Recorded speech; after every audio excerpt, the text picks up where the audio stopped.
Hello guys, my name is Om Sharma and welcome back to this episode number 4 of the Fundamental Analysis series. अगर आपने पिछले previous episodes नहीं देखे हैं सो I request you आप please पहले उनको देख के आना, सारे कॉन्टिन्यूशन में ही है। सीक्वेंस वाइज देखना 1 2 3 देन ये 4। आपको प्लेलिस्ट मेरे चैनल पे प्लेलिस्ट के सेक्शन में आपको दिख जाएगा, फंडामेंटल एनालिसिस की प्लेलिस्ट बनी हुई है, वहाँ पे आप जाके देख सकते हो पहले वो सारी वीडियोस, फिर इस पे आना। आज की वीडियो में मैं कुछ 3 टॉपिक्स ऐसे बचे हैं जो कि कॉमन होते हैं हर कंपनी के अंदर एनालाइज करने के लिए। बस वो 3 टॉपिक्स आज की इस वीडियो में कवर हो जाएंगे। उसके बाद कल से हम क्या करेंगे, इंडस्ट्री वाइज एनालिसिस स्टार्ट कर देंगे। मतलब नेक्स्ट वीडियो से हम इंडस्ट्री वाइज एनालिसिस स्टार्ट करेंगे। इंडस्ट्री वाइज मतलब किसी बैंकिंग सेक्टर को, बैंकिंग बिजनेस को कैसे एनालाइज किया जाता है, आईटी सेक्टर को कैसे एनालाइज किया जाता है, एफएमसीजी को कैसे एनालाइज किया जाता है, इन सब को फिर हम अलग अलग सेक्टर को कैसे एनालाइज करना है डीपली सीखेंगे। अभी तो मैंने जो आपको चीजें सिखाई ये कॉमन थी सबके अंदर ये चीज देखनी होती है, नॉर्मल होती है। बट अगर आपको एचडीएफसी बैंक के अंदर अगर आपको अपनी पोजीशन क्रिएट करनी है फॉर लॉन्ग टर्म पर्सपेक्टिव, तो आपको क्या क्या चीजें उसके अंदर देखनी है, उसके अंदर क्या क्या चीजें मैटर करती हैं। या फिर आपको आईटीसी के अंदर देखना है, एफएमसीजी में क्या क्या चीज ऐसे मैटर करती है जो कि इम्पोर्टेंट है आपके लिए जानना एज अ इन्वेस्टर। सो चलो आज की इस वीडियो को स्टार्ट करते हैं। ऑल राइट, अच्छा, इसके लिए आपको क्या करना है, आज की इस वीडियो के लिए एक बार आप यहाँ पे जाना है, ऐड योर रेशियो, यहाँ पे एक बार आप क्लिक करोगे, यहाँ टाइप करना है आपको, ये आपको यहाँ पे दिख जाएगा। ओके, मैंने ऑलरेडी ऐड कर रखा है। आपको ये टाइप करना है एसेट टर्नओवर, ठीक है। फिर वहां पे जैसे ही आप टाइप करोगे एक बार इस प्लस के बटन पे क्लिक कर देना, वो यहाँ पे आ जाएगा। एक आपको एसेट टर्नओवर डालना है, एक आपको कैश साइकिल डालना है। ये 2 रेशियोज पहले ऑलरेडी गिवन नहीं है यहाँ पे, बट आपको यहाँ पे खुद से ऐड करने हैं 2 रेशियोज। ये 2 रेशियोज भी इंपॉर्टेंट होते हैं, ठीक है। सो पहले समझ लेते हैं दोनों रेशियोज को, फिर जो तीसरी एक मेन चीज है जो आई बिलीव बहुत ही ज्यादा एक इम्पॉर्टेंट चीज है, वो भी हम देखेंगे। उसके बाद पहले इन दोनों चीजों को समझते हैं। What is asset turnover? Simple language में बताता हूँ, लेमन लैंग्वेज में, एक बारी में समझ जाओ, ज़्यादा टेक्निकली नहीं करूँगा इस चीज़ को। फॉर एग्जाम्पल यहाँ पे 2 कंपनी है। एक कंपनी क्या करती है, एक मशीन से 100 प्रोडक्ट बना लेती है, प्रोड्यूस कर लेती है एक मशीन से। सेम एक दूसरी कंपनी है, वो भी उसी सेम मशीन से 500 प्रोडक्ट प्रोड्यूस कर लेती है। तो कौन से वाली मशीन ज़्यादा इफेक्टिव है, कौन से वाली कंपनी ज़्यादा इफेक्टिव है, सॉरी, कौन से वाली कंपनी ज़्यादा इफेक्टिव है? ऑब्वियसली सेकंड वाली इफेक्टिव है, जो कि एक मशीन से 500 प्रोडक्ट बना रही है। उसके पास इतना माल होगा, उसकी सेल्स वॉल्यूम बढ़ेगी, सेल्स वॉल्यूम बढ़ेगी तो ऑब्वियसली उसका नेट प्रॉफिट भी बढ़ेगा, isn't it? So net profit बढ़ेगा, शेयर का प्राइस भागेगा, ठीक है। ऐसे टर्नओवर को ऐसे देखा जाता है। ये जितना ज़्यादा हो उतना बेटर रहता है। ये आपको दिखने में यहाँ पे 2.43 लग रहा होगा, आपको कम लग रहा होगा, बट ये यूजुअली इतना ही रहता है कंपनीज में, 2 1.5 इसी के आसपास रहता है। एचयूएल का आई वुड से कि अच्छा है, काफ़ी अच्छा है एचयूएल का 2.43। अगर हम किसी और कंपनी की यहाँ पे बात करें, लेट्स से पेज इंडस्ट्रीज, जिन लोगों को नहीं पता, पेज इंडस्ट्रीज गारमेंट्स कंपनी, आपको याद हो, अगर आप लोगों को पता हो, जॉकी, जिसके गारमेंट्स आते हैं काफ़ी कंफर्टेबल, पेज इंडस्ट्री उसी को ऑन करती है। इसका ऐसे टर्नओवर देखो 2.06। अगर हम ब्रिटानिया की बात करें, इसका ऐसे टर्नओवर देखो 1.79। तो सबका ऐसे ही रहता है,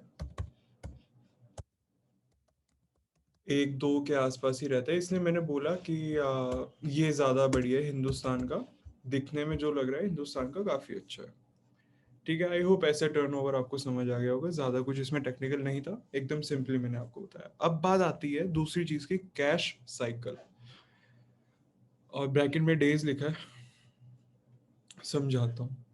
आप लोग मेरे को एक चीज़ बताओ, सपोज आप लोग ना, बहुत बड़ा बिजनेस है आप लोगों का, आप लोग मैन्युफैक्चर हो, आप लोग शर्ट बनाते हो, ठीक है। तो शर्ट के लिए रॉ मटेरियल क्या हो सकता है?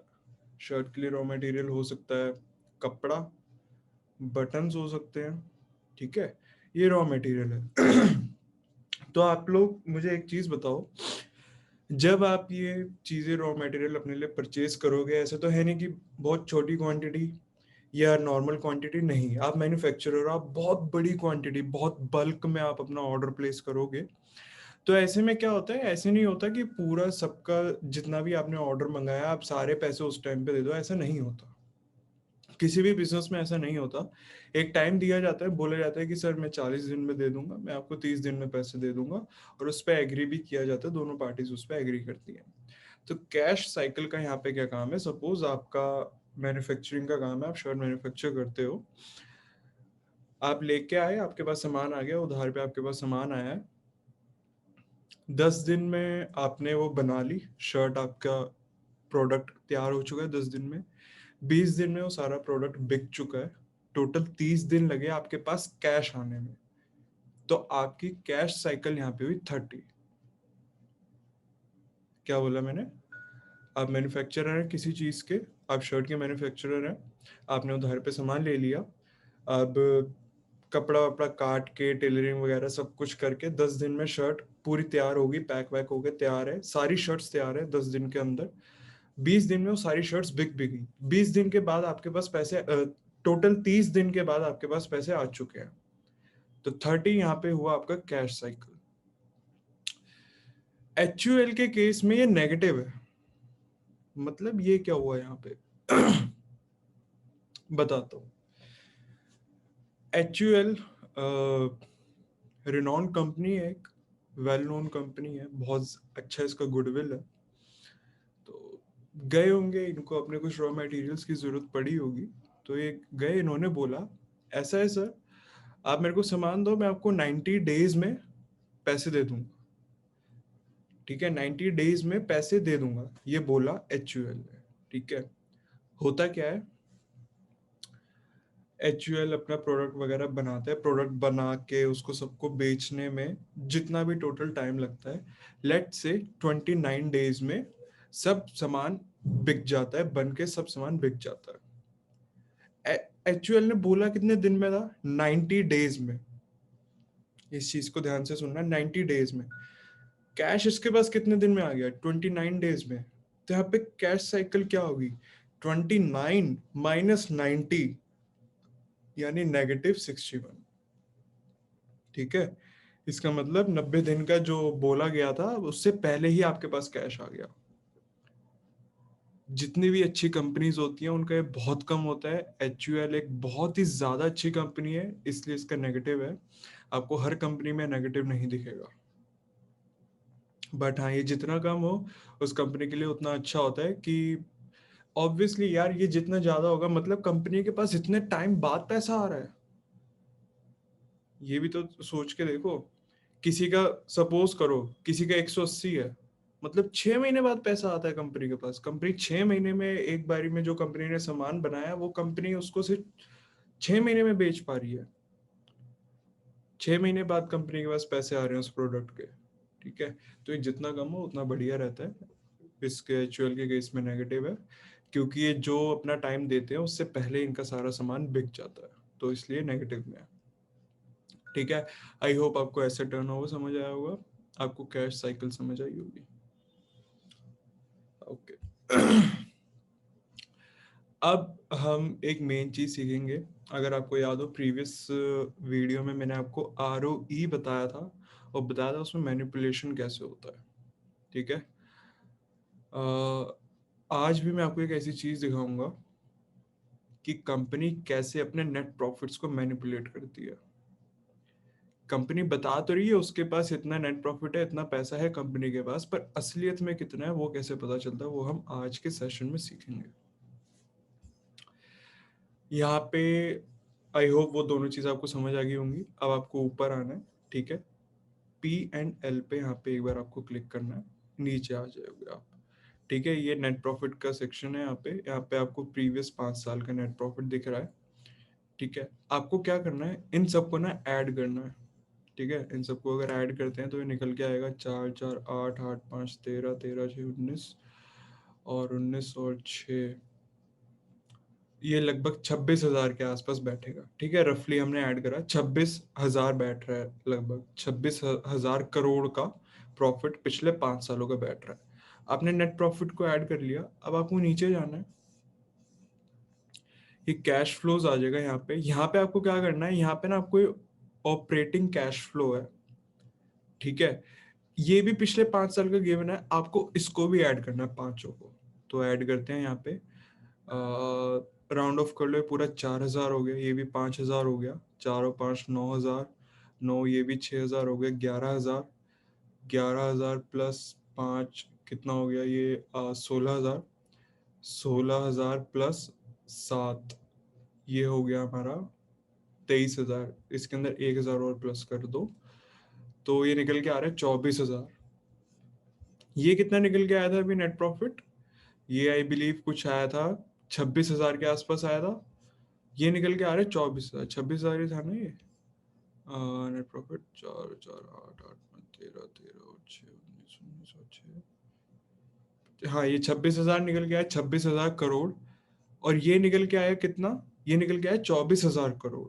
मतलब यार कंपनी नेट प्रॉफिट बता रही है, उसके पास है 26,000 करोड़, बट हम जब कैश फ्लो देख रहे हैं, ऑपरेटिंग कैश फ्लो का मतलब होता है कि जो इनका बिजनेस है, उस बिजनेस से इनको पैसा कितना आया, ये ऑपरेटिंग कैश फ्लो बता देता है। ठीक है, ऑपरेटिंग कैश फ्लो क्या बता रहे हैं, 24,000 करोड़, मतलब सिर्फ 2,000 करोड़ का डेविएशन है, नेग्लिजिबल होता है। ठीक है, 26,000 करोड़ में 2,000 करोड़ नेग्लिजिबल है, नॉट एन इशू। मतलब ठीक है, कंपनी ने जितना बताया, कंपनी के पास उतना पैसा है, ये जो 2,000 करोड़ का हमारे को बीच में डेविएशन दिख रहा है, मे भी 2-3 महीने कोई पेमेंट लेट हो गई होगी, वो आ जाएगी।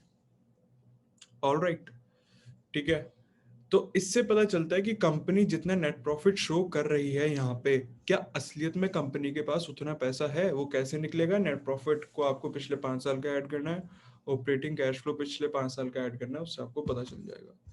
अच्छा, अब मैं आपको दिखाता हूँ, एक कंपनी है जिसके अंदर मैं काफी ज्यादा बुलिश हूँ, ऑल्दो काफी और फैक्टर्स भी मैटर करते हैं। इस कंपनी के अंदर मैं बहुत हाईली बुलिश हूँ, इस कंपनी के अंदर बहुत सी और काफी चीजें जो मैटर करती हैं, सिर्फ आपको इस चीज को देख के कि ये बहुत ज्यादा अच्छा और मे भी इसके अंदर बुलिश हो, आपको बुलिश नहीं होना, आपको और भी काफी चीजें जो धीरे धीरे हम पढ़ेंगे, उसके बाद आपको इसके अंदर अपनी पोजीशन क्रिएट करनी है। तो वही अपना एक बार आते हैं P&L पे। ठीक है, ये रहा इसका नेट प्रॉफिट पिछले 5 साल का, एक बार देख लेते हैं कितना निकल के आ रहा है। वेट, मैं इसको सीधा कैलकुलेटर से ऐड कर लेता हूँ। It's 84.15 plus 143.18 plus 147.77 plus 263.70 plus 401.41 equals to 1040.21, मतलब 1,040 करोड़ लगभग नेट प्रॉफिट कंपनी ने शो कर रखा है, 1,040 करोड़ का। तो एक बार इसका कैश फ्लो में देखते हैं, इसका कैश फ्लो में कितना निकल के आ रहा है। वहां कितना था, अभी कितना निकाला है, 1,040। प्लीज इस फिगर को याद रखना। ऑपरेटिंग निकालते हैं, 469.35 plus 458.32 plus 481.12 plus 546.81 plus 610.85 equals to, आप देख सकते हो 256.45 करोड़। कंपनी ने बोला है कि उनके पास शो कर रही है कंपनी सिर्फ 1,040 करोड़ का प्रॉफिट्स, बट असलियत में कंपनी के पास बहुत पैसा है, डबल से भी ज्यादा पैसा है कंपनी के पास।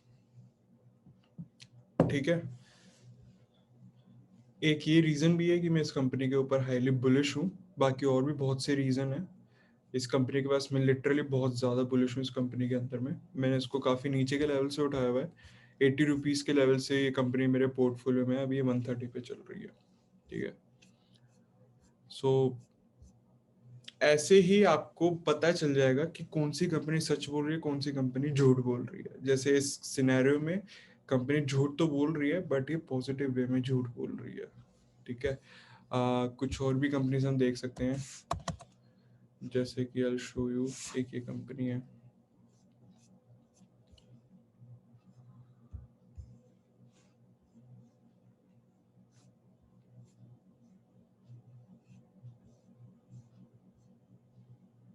ये रहा इसका नेट प्रॉफिट। अगर हम ऐड करें इसका net profit 15, 36, 51, 51 plus 45 equals to 96, 96 plus 61 equals to 157 plus 68, 157 plus 68, 215 crore, ठीक है। 215 करोड़ यहाँ पे निकल के आ रहा है। कैश फ्लो में चेक कर लेते हैं, कैश फ्लो में कितना आ रहा है। 215 था वहाँ पे। कैश फ्लो में ऑब्वियसली देखते ही पता चल रहा है ज़्यादा है, बहुत ज़्यादा है। दैट मीन्स ये कंपनी भी अच्छी है, मतलब अच्छी नहीं इन द सेंस इस कंपनी में कुछ मैनिपुलेशन नहीं है। जितने नेट प्रॉफिट शो कर रखे हैं उससे ज़्यादा ही कंपनी के पास ऑपरेटिंग कैश फ्लो है। ओके, कुछ कंपनीज ऐसी होती हैं, जैसे आई बिलीव एक कंपनी हुआ करती थी एड लैब्स करके, हट चुकी होगी वो, हट चुकी कंपनी हुआ करती थी एक एड लैब्स, जिसके बहुत सबसे घटिया फंडामेंटल्स हुआ करते थे उस कंपनी के। सो आई होप अब आपको चीज़ें काफ़ी सारी समझ आ गई। आपको जिस भी कंपनी के अंदर इन्वेस्ट करना है, अब मैंने आपको इस 4 एपिसोड्स में मैंने आपको वो सारी सारी चीज़ें बताई जो आपको ज़रूर ज़रूर देखनी है हर कंपनी के अंदर जिसके अंदर भी आप इन्वेस्ट कर रहे हो। मतलब एक साइट में देखते ही आपको पता चल जाएगा, ठीक है, कि मुझे इस कंपनी में इंटरेस्ट है या नहीं है। जैसे कि आप देख रहे हो, जैसे ये कंपनी है, साफ साफ दिख रहा है हाई ऑन डेट है, कैश कुछ है नहीं कंपनी के पास, हटाओ इसे, मेरे को इसके अंदर इन्वेस्ट नहीं करना। कोई दूसरी कंपनी उठा के देख लेते हैं, आईटीसी देखते हैं, ठीक है। हाँ, इस कंपनी के पास मार्केट कैप अच्छा है, एंटरप्राइज वैल्यू कम है, मतलब कैश में बहुत ज़्यादा है, डेट कुछ है नहीं उसके अगेंस्ट में, पैट मार्जिन अच्छा दिख रहा है मेरे को, आरओई भी ठीक है, ओके। और क्या क्या चीज़ें हैं, हमने वो देखा था अपना पीई रेशियो था, पीबी रेशियो था, ये सारी चीज़ें देखी थी। पी रेशियो में आके देख लेते हैं 3 साल का पी किस हिसाब पे मेरे को मिल रहा है। पहले तो बहुत ही ज़्यादा हाई हुआ करता था, अभी तो उसके अगेंस्ट में बहुत सस्ते में मिल रहा है। काफ़ी चीज़ें अब हम देख चुके हैं कि हमारे को कंपनी को कैसे देखना है। एक बार इसके पी एंड एल में भी जाके देख लेंगे, नेट प्रॉफिट सारे पिछले 5 सालों के नेट प्रॉफिट ऐड करेंगे, फिर ऑपरेटिंग कैश फ्लो में से देखेंगे कि या उतना है, कंपनी के पास उतना कैश है भी या कंपनी ऐसी झूठ बोल रही है, ठीक है। ऑल राइट, सो अब हमने काफ़ी कुछ चीज़ें कवर कर ली फंडामेंटल एनालिसिस की। अब नेक्स्ट वीडियो से हम सेक्टर वाइज कैसे एनालाइज किया जाता है उस चीज़ को स्टार्ट कर देंगे। ऑल राइट, अगर ये आपको अच्छा लगा हो वीडियो, प्लीज़ इसको लाइक करना। कमेंट सेक्शन में कोई भी डाउट हो आप पूछ सकते हो, मैं वो डाउट को सॉल्व करूँगा एज सून एज पॉसिबल। और इसको शेयर करो अपने सभी फ्रेंड्स के साथ, अपनी फैमिली के साथ भी शेयर करो। अगर आपके फादर या आपकी मदर इन्वेस्ट करते हैं स्टॉक मार्केट में, सो वो फंडामेंटली ही चीज़ों को देखते होंगे, बट इतना डीपली कैसे देखा जाता है चीज़ों को शायद हो सकता है उनको भी ना पता हो, तो उनके साथ भी ये चीज़ शेयर करना। और चैनल को सब्सक्राइब कर लेना, क्योंकि अब हम इन डेप्थ कैसे एनालाइज किया जाता है एक पर्टिकुलर सेक्टर को, उसकी चीज़ें स्टार्ट करने वाले हैं। All right, I will see you in the next video. Till then take care, bye bye, enjoy your weekend and अपने मम्मी पापा का भी ध्यान रखना, उनका आशीर्वाद बना रहा तो you will be successful in your life. Bye bye guys.